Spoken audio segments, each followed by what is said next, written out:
বরিশালের আগলছাড়া উপজেলায় ইউনিয়ন বিএনপির আহ্বায়ক দুধ দিয়ে গোসল করে দল ত্যাগ করেছেন। ওই বিএনপি নেতা হলেন AKM রেজাউল ফয়েজ রেজা। সে উপজেলার বাগদা ইউনিয়ন বিএনপির আহ্বায়ক। এ নেতা বিএনপির মনোনয়ন নিয়ে বাগদা ইউনিয়ন পরিষদে দলীয় প্রতীকে চেয়ারম্যান পদেও নির্বাচন করেছিলেন।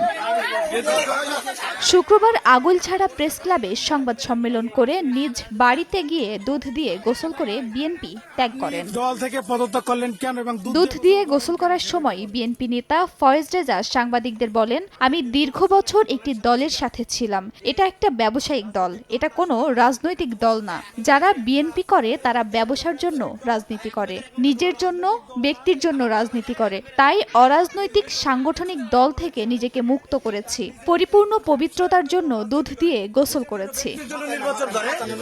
এর আগেও তিনি ও একই ইউনিয়ন বিএনপির যুগ্ম আহ্বায়ক লাবলু ভাট্টি আগলঝাড়া প্রেস ক্লাবে সংবাদ সম্মেলন করে দলের পদ ও প্রাথমিক সদস্য পদ থেকে দলের নীতি, আদর্শ আর নেতাদের উদাসীনতা, অদক্ষতা ও নিষ্কর্ম কর্মকাণ্ডে ক্ষুব্ধ হয়ে পদত্যাগের ঘোষণা দেন।